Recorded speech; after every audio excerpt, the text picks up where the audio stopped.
keep it moving, I wanted to talk about the Augusta National Women's Amateur, specifically because of the Lady Gamecocks that showed up and play. And I'm going to butcher their names because it's a French girl and a girl from Spain who, and I had no idea that the Lady Gamecocks, the women's golf team, was so highly ranked. Right. And you said it off air. Number one in the country. Yeah. Number one in the country. Yeah. So that was huge. And doing work. I'm going to try this in a French accent.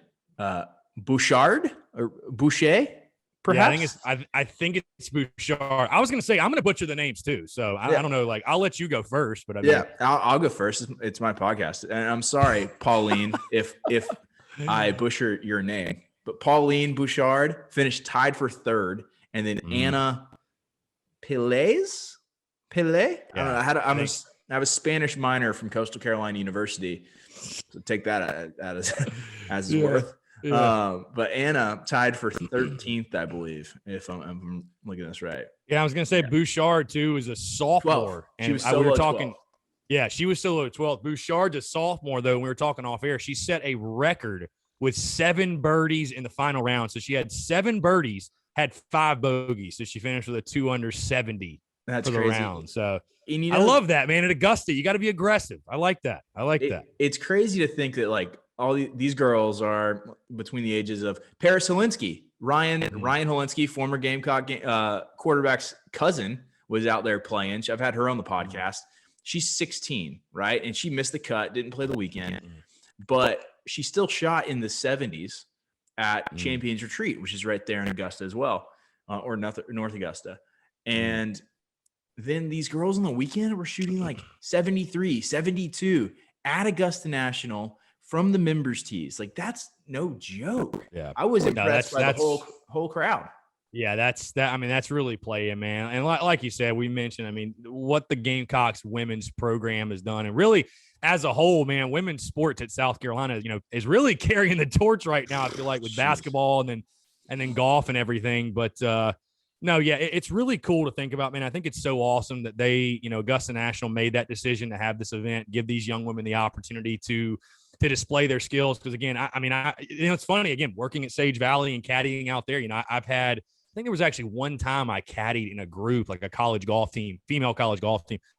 Like, those girls can play, dude. It's not like a joke. They can really, really play. Obviously, they can't hit it as far, whatever, but like, they can play. So to see them do what they did and represent South Carolina the way they did. And again, I can only imagine, it's people's dreams to play out at Augusta National, and just hear them talk about, 3, 5, 12, 15, 16, just recapping everything. Like I said, that's something they'll definitely remember forever. But it's awesome to see, man, for sure. Like I said, I'm really glad that National's putting on the event.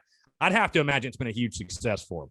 Yeah, I don't know what their metrics are for success, but if you want to talk about like every guy in my neighborhood, everybody that I talk to, everybody that's in my circle, we don't watch LPGA Tour golf. Yeah. We don't watch women's golf. Sorry for the ladies out there. Yeah. I don't watch that. But I tuned in and I watched the Augusta National Women's Amateur. It was so intriguing to see because, they're hitting from spots. And the reason why I enjoyed watching this tournament, and I will probably tune into some more LPGA Tour events, is because they're hitting roughly the same clubs I would be.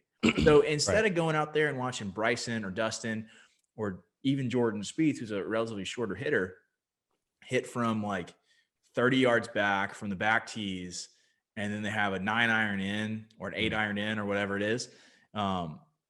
These girls didn't have that, and they're going to be hitting the same yardages, roughly like 260 driver, and then they have a 7-iron from 150 or something. I don't know, but it was cool to see it, the way they approached the course and the spots they're ending up in that were a little different than the men. Yeah, and you think to just specifically the National and how much different it'd play for them. I think of, really every single hole, but I think like 2 is going to play so much different. 3 is going to play completely different. Most of these PGA Tour guys are driving the green. Yeah. Or they're chipping on the next shot. 4 is already a monster. 5 is such an underrated hole, that dogleg left up the hill. That's such a tough golf hole.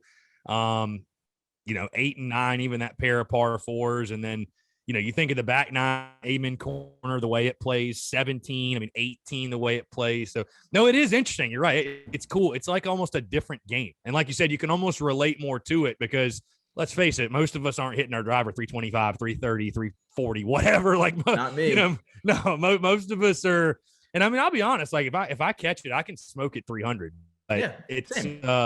Most of us are like realistically averaging like 260, 270. So it's like it's cool to watch them and be like you almost relate to it a little bit more in regards to the way they're playing the golf course and strategizing. So it is neat to watch it in that regard. Yeah, it definitely is. It definitely is. So I was excited to watch that, and we'll continue to watch that in the future and look forward to see what the what Augusta National has next.